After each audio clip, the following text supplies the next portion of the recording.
Why the heck does Chris Marler from Locked On Gamecocks like Mizzou so much? Plus, let's get some updates on LaNorris Sellers and a whole heck of a lot more right now on this special crossover edition of Locked On Gamecocks and Locked On Mizzou.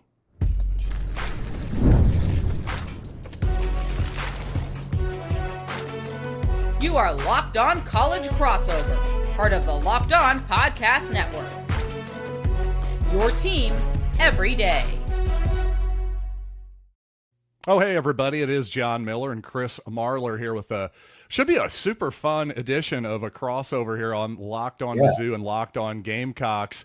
Got tons to talk to, including we just had some breaking news here, Marler, about, hey, it sounds like we're going to get some SEC annual/permanent opponents next week. Could the Mayor's Cup maybe be part of that? We got tons to get to. And of course, this game this weekend, quickly, I do want to remind you today's episode is brought to you by FanDuel. Right now, new customers can bet just $5. And if your bet wins, you'll get $300 in bonus bets to use across the app. So definitely download the FanDuel app today. And for those of you who are not familiar with Chris Marler, first of all, you gotta do better. We gotta be better as college football fans. At Vern Funquist, right? It's not Dumbquist anymore. It's Funquist. So Chris is a Funquist for the season. I was pumped about it. I felt like it was long overdue.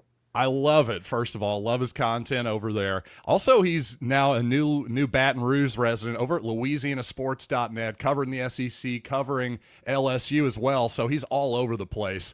First of all, Chris, I want to talk to you about your latest piece over at LouisianaSports.net. You had the Tigers in the college football playoff at number 11. Why are you so high on Mizzou this year? Let's just be very honest about this. I am high on Mizzou. The schedule is very simple. It's very easy.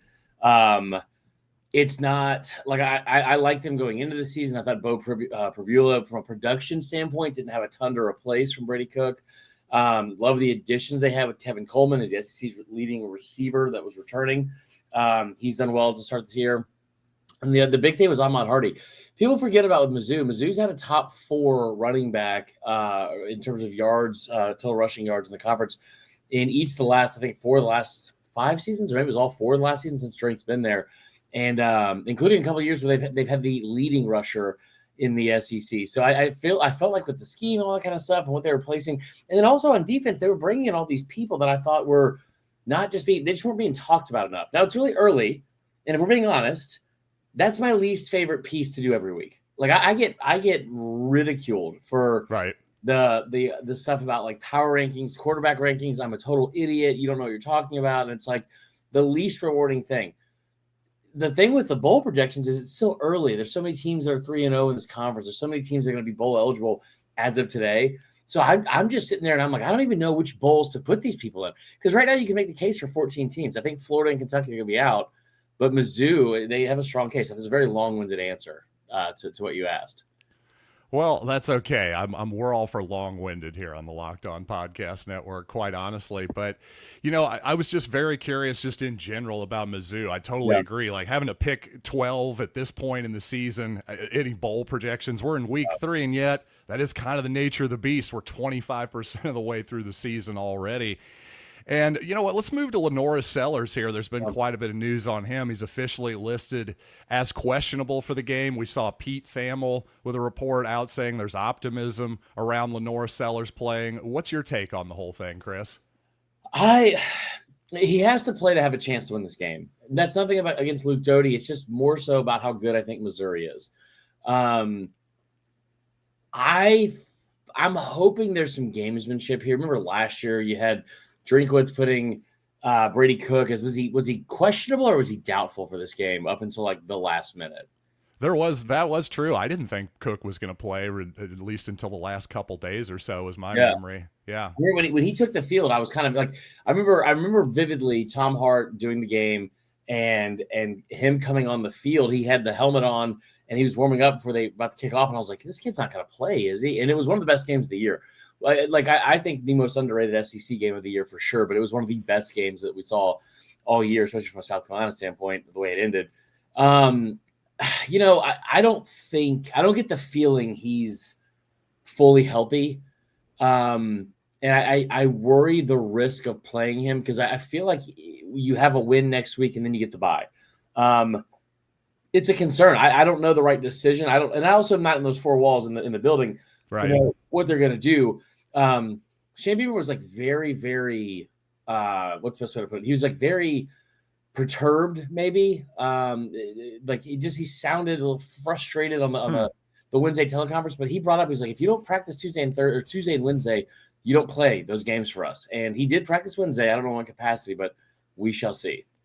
Yeah, that's interesting you bring up Beamer there because you and I were kind of joking offline. I was saying, man, this guy has got to get better when they're losing games and having somewhat of a poker face because I think that carries over to his team a little bit.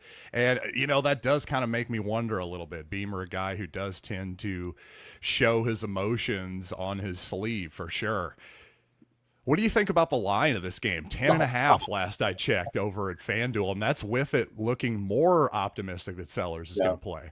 If this thing gets any more unstable, if this line gets any more unstable, I'm going to try and date it. It was at 6.5 and 12.5, 13.5. Yeah, 10.5. all over the place. It's only Thursday. Like it opened at 3.5. Right. So when it was at 13.5, there was a part of me that was like, I feel like you want to jump on this now if you're a South Carolina fan. Sure. Bet on the game. I don't know. I think the 10.5 seems kind of fair. I like the spot for South Carolina. I really do. The spot worries me a bit.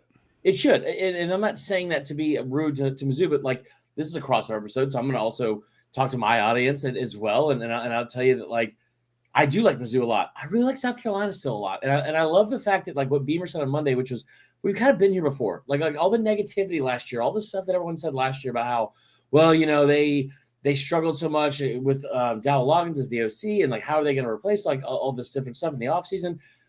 The game against Vandy was really bad. It was really, really bad. There's a lot to learn from it.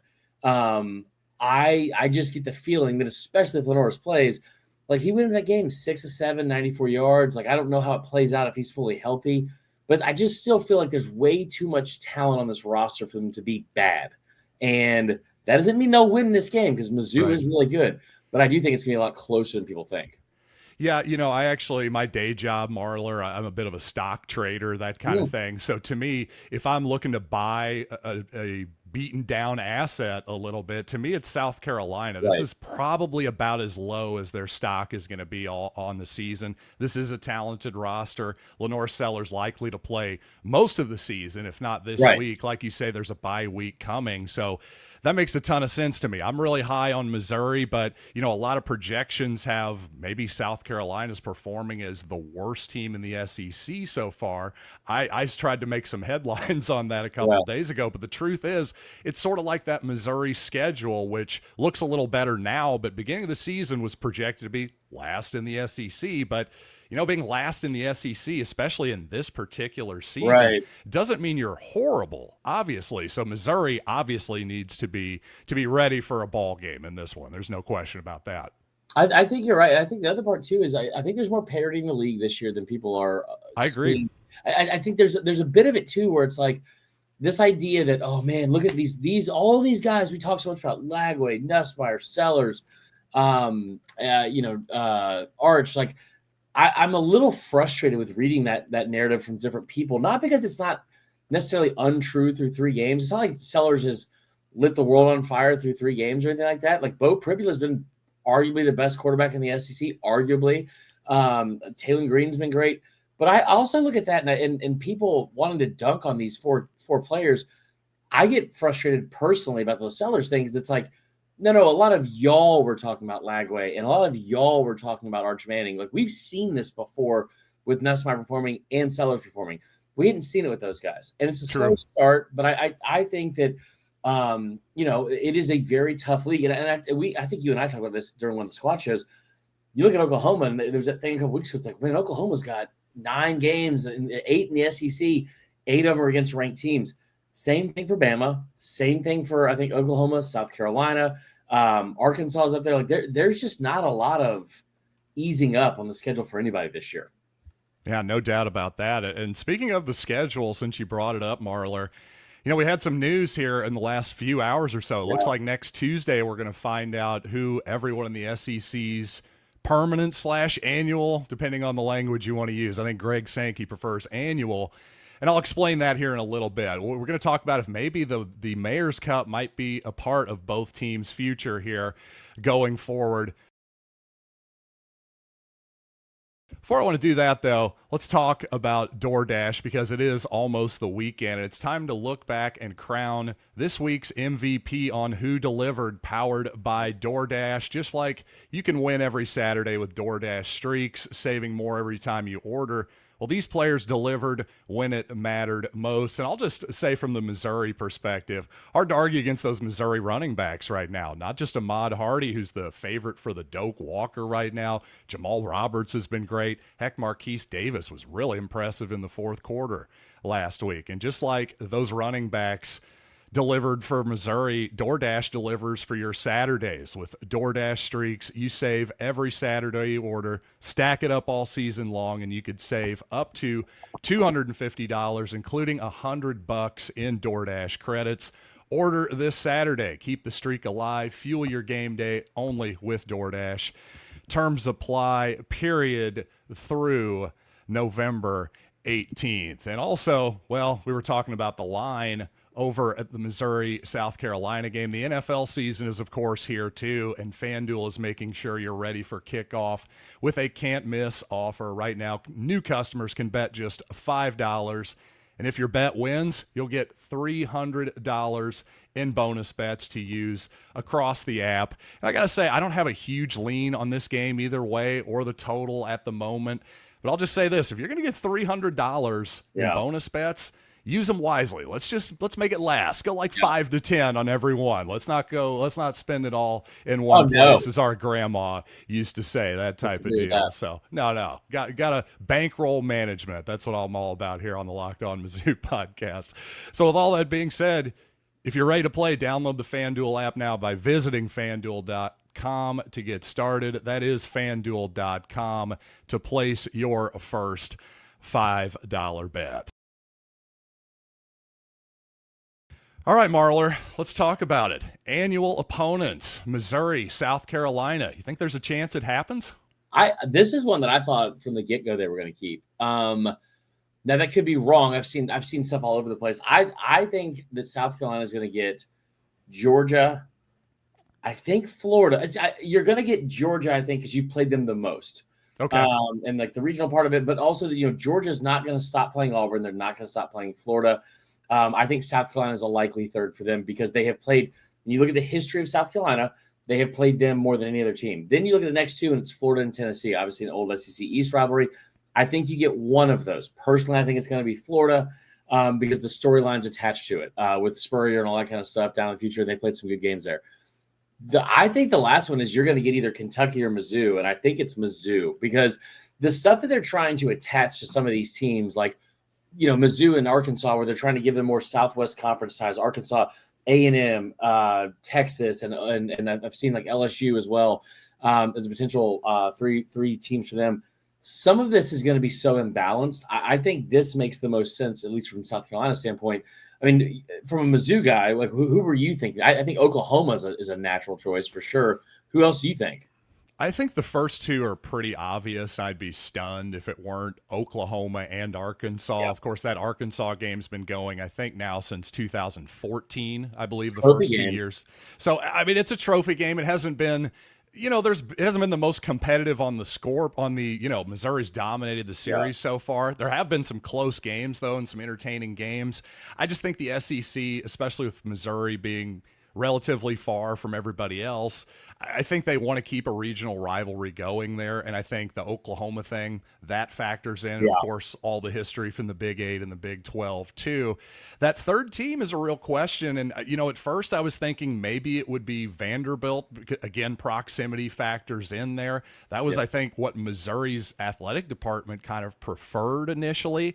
I just like South Carolina, though, even though it's actually, other than Florida, I think the farthest from Columbia, Missouri is Columbia, South Carolina. But, just over time, over the decade plus here, there's just been a real natural rivalry and cool history that's kind of developed. I liked going there last year for that Yeah. ball game, had a great time. So I'd personally like to keep it going. I hope you're right. I think the biggest thing too is that what they need to do is make sure this time around there's an actual effort to make there be like a balance. And when they did, listen, this is not me complaining about South Carolina's schedule. I've said this since day one. I started doing Locked On South Carolina. The schedule's the schedule. No Right. one's going to be upset about the schedule because you've always had Clemson, you've always had Georgia on it. Now you don't have to play one of those teams right now. I don't think you're going to hear South Carolina fans complain about how, oh my God, the schedule's so much tougher this year, because it's always been tough. What they did to Texas and Oklahoma is so blatantly different. And I think that, like, you have to be blind not to see it and objectively look at it and say these two things are very different. And I know part of that was based off of, well, you had it was based off the last 10 years, the winning percentage or whatever. And some of these teams are going to get more difficult schedules. I'll tell you from a big picture standpoint, what I'm hearing here in the location I live is that LSU Bama is most likely on the chopping block. And that game is not going to be played, which I think is a little bit surprising. But I love that. I want to see Mizzou, Oklahoma. Personally, I want to see Mizzou stick it to Oklahoma because I'm tired of their fans.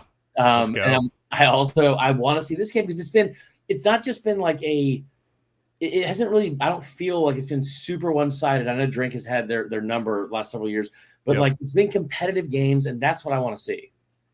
I agree with you completely. It just seems to have naturally happened for whatever reason, and that's kind of great to see because, Arkansas and Missouri feels a little bit more manufactured, especially before the SEC. Yeah. They had way more history in basketball than football. They hardly had ever played in football before this. And by the way, I kind of was tongue-in-cheek there with the annual versus permanent thing. I'm curious to hear what you think, Chris, but I personally think that making it annual, in other words, they're going to review this every 4 years, every presidential cycle or so. I actually think this is a great idea and allows them to, again, things change every once in a while. Programs come up, come down. Let's keep some competitive balance here. I think this is a great idea to not tie yourself down into something that might not work. What do you think? Well, let me push back not in an argumentative way, but in another lens to look at it through, which is, I think what you're going to see is, like, you look at LSU, or let's go to Bama, because I've heard it so much back and forth down here, and I know this is a Mizzou South Carolina crossover show, but this makes the most sense from an example standpoint, right? Sure. Everyone knows from 2010 or 2008, 7, whatever, to 2022, but especially those 2010s, that was the game that decided who won the SEC. It felt like a lot. Like that was probably the most watched game in college football every year in the regular season. It was always the 8 p.m. game on CBS when they had the one night game a year. It just felt like it was always that, right? People don't want to go away from that. Now, historically, that's a one-sided rivalry. Like, I mean, Alabama's lost 6 times in Death Valley since 1957 or something like that. So, but you also don't want to lose that tie and have it be a rotating thing. I think it gives you the opportunity to say, hey, every 4 years, let's evaluate it, but let's also bring back some of those ties that you're going to play more often. Like, I want to see Florida LSU. Like, I don't want to see that go away. I want to see Auburn, Florida. I want to see a bunch. Like South Carolina, I want to see them play Tennessee. And I don't want to see that necessarily just on a rotational thing. But like I said earlier, when it's like, I think what you're going to end up seeing here is 1 to 2 permanents. And then that third one's going to be a little bit more vague. And they're going to rotate that with some of these like older traditional SEC teams. Yeah, I think it's going to be interesting to see how it all shakes out. And I just know that one thing I like about the nine gamer that's coming is, for example, Missouri has played Ole Miss twice in 12 years. Right. It would just be nice to cycle through some of these games. Georgia hasn't been to A&M, right? Like that's kind of crazy to me. I also very much fear that he's going to come out and be like, Texas gets Vandy, and well, that wouldn't even be bad this year. Texas gets Kentucky twice, and then someone else. You know what I mean? Yeah, well, you never know. Somehow Texas has managed to run this league as well. No, I'm being a little sarcastic there, but obviously I'm glad that everybody in the SEC is starting to figure out why all of us in the Big 12 got tired of Texas eventually. I'm really happy for that. I genuinely am. But you know what? We got to make some predictions on this game coming up here in a little bit. And also, maybe did I go too far with one of my analysis? Let's talk about that here in a second.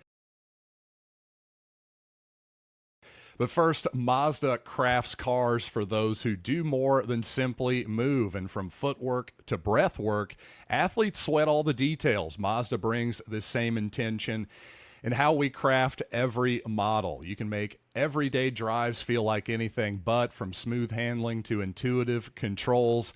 Like our players, we sweat every detail, because when you make every move count, impossible becomes irrelevant. Mazda, move or be moved. Hey, you know what, Chris? I think Missouri has most of the advantages in this game on paper. I will say this is by far the best defense that Missouri is going to face so far this season on paper. That worries me a little bit, just to see what the Missouri offense looks like in that situation. But I was saying on my program, I thought that because of South Carolina's special teams advantage, especially with Vakari Swain, I think the Tigers should just kick away from him every single time on the punt. Am I insane? No, that's exactly what it's amazing to me that anybody's still kicking to him in general. He tied the season record for South Carolina for punt returns for a touchdown in the first 2 games. So someone's going to be dumb enough to do it later in the year. Like they're going to get to a game and South Carolina is going to be overlooked. It'll be something like the Oklahoma game or LSU. Somebody's going to be dumb enough to do it. And he's going to run one back. Oh, man, I just hope it's not against Missouri. That would be a terrible way to lose a game. I still remember 2018 against Kentucky. Missouri fans remember the pass interference at the end of the game that was pretty bizarre. To me, Missouri lost that game when a team that couldn't really move the ball all the game kicked it to their dynamic punt returner who ends up in the NFL. That just drove me crazy.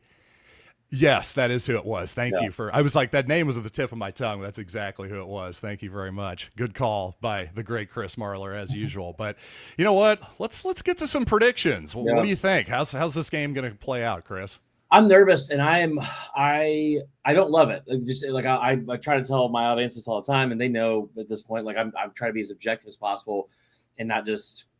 It's not always rainbows and butterflies or whatever, but like. This game scares me. I think if you're going to win, I'll start there. If you're going to win, what do you have to do? You've got to figure out a way to make Missouri one-dimensional. And no one has really been able to do that yet this year. You look at some of their numbers, I think, like offensively, it's one of the most balanced offenses statistically in the SEC. Not last game. Last game, obviously, you ran the ball all over Louisiana and didn't really need to throw the ball at all. But, I mean, you've had over 300 yards passing in your first 2 games. You've run up for over 200 in each of those games as well. The offense is a top 5 offense and a top 5 defense in the country. It cracks me up when people are like, Missouri sucks. Why would you think they're going to do this and that? It's like, you just haven't watched. Just tell me you haven't watched Missouri without telling me you haven't watched Missouri. That part worries me. I haven't seen too much outside the Kansas game of them this year from like an edge rush standpoint, but Damon Wilson is a freak, and he's a former Georgia player, a former 5-star. He is very, very good. And he will be going up along with the rest of this Missouri defensive line against, I think, arguably the worst offensive line in the SEC right now. They have not gelled. They have not looked good. The things that you have to do to win this game, you've got to figure out a way to take away the run and make them try to beat you with the pass, because that is the strength of this defense is the secondary. They're a little bit banged up, but if they can force Bo Prabula to be the hero here only with his arm, I like the chances. Now, let me also bring up on that and piggyback the fact that Bo Prabula is really good. like making them one-dimensional, we're making Bo Prabula throw it 35 or 40 times does not guarantee you a victory at all. He leads the SEC in completion percentage. He's been fantastic so far, but I think that's the best route and decision you're going to make defensively of how you can stop them, because Ahmad Hardy is great and he can break it at any point. The other kid, the name is escaping me right now. He's great. So I'm put the nail in the coffin against Kansas. Jamal Roberts, yep. And Prabula can run.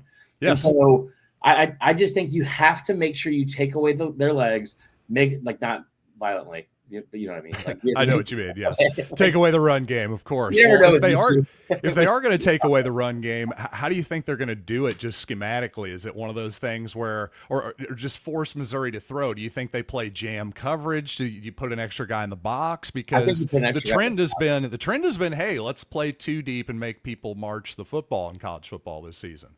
Yeah, I think you bring someone else down. I think that Fred Johnson, I think that Sean Murphy, and I think that Justin Okoronkwo kid from Alabama and from Germany, huge upside. Those kids have to be sideline to sideline, and you can't have missed tackles. Like I think the front 7 or 6, depending on the scheme you want to talk about with Clayton White's defense, I think they're good enough to be effective in stopping the run. Missouri is going to run. That is their MO first. I feel like is they're going to run the football.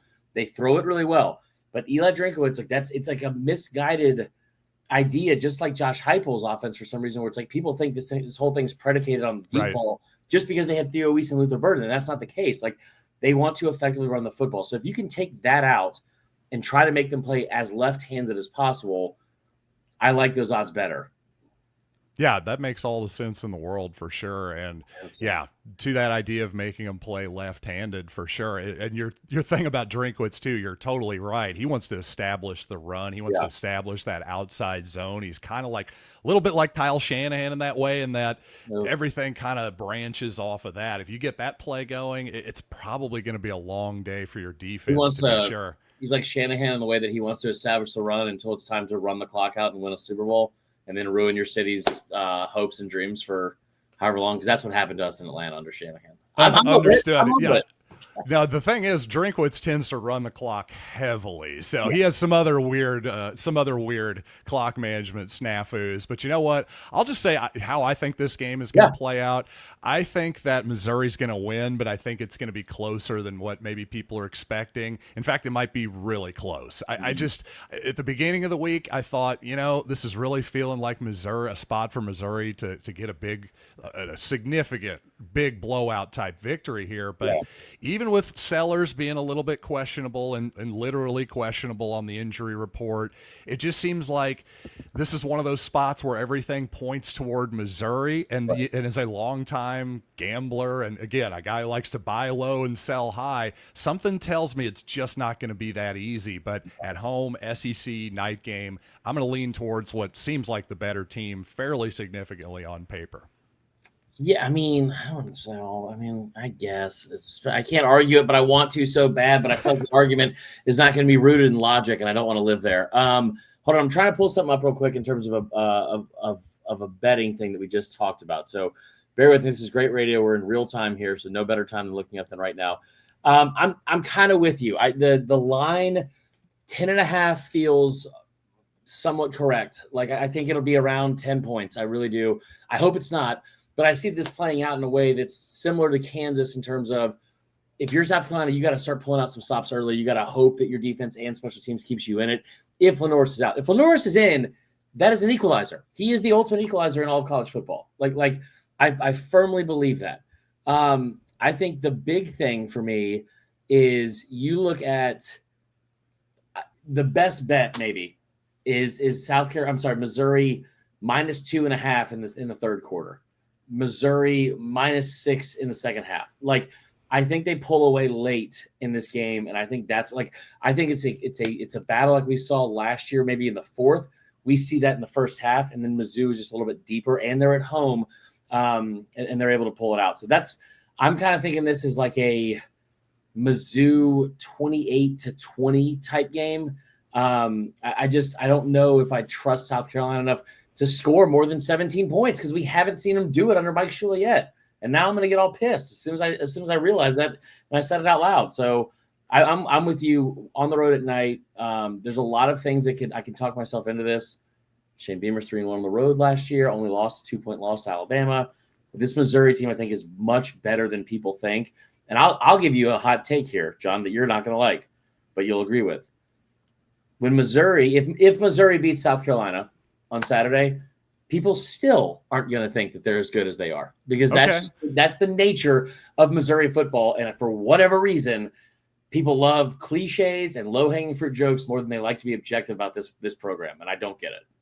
Well, you're probably right. I have to say I was thinking all it would take is this game against South Carolina, but especially if Sellers doesn't play, then it's definitely not going to do it whatsoever. They'll find a way to talk themselves out of it, for sure. Right, for sure. And one thing I definitely agree with you on, I do think a quick start for South Carolina is important. You get behind, and then Missouri can just kind of get the pass rush and the noise going and all that stuff. And plus, I've been focusing on this a little bit, but South Carolina did opening drive, touchdown against Virginia Tech, touchdown against Vanderbilt.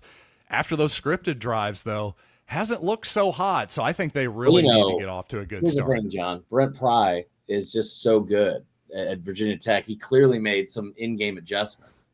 And that's why they couldn't get anything going against Virginia Tech for the next 2.5 quarters. I'm joking, obviously, but yeah, you're right. And I will say this too. This is a really good opportunity for South Carolina to change the narrative immediately back to something similar about what they were a year ago, if they can win this game. And it's a really good opportunity also to put a lot of these doubters to rest. Even if you lose this game, if you come out and you throw the football effectively, if you're able to show some sort of creativity on offense, these are all positive steps. And I said this earlier in the week, man. I think these programs right now in week 3 are in different situations because of the cloud hanging around the South Carolina team after the slow start. It doesn't mean the season's over. Right. I think it's more important almost in the big picture for them to take steps forward, even with a loss, similar to the Bama game last year, than it is for them to necessarily just go get a win and still have these deficiencies masked. I would rather them come out and play a close loss without Bakari Swain returning a touchdown and having a defensive touchdown and then masking how bad the offense is than them coming out with a win like that.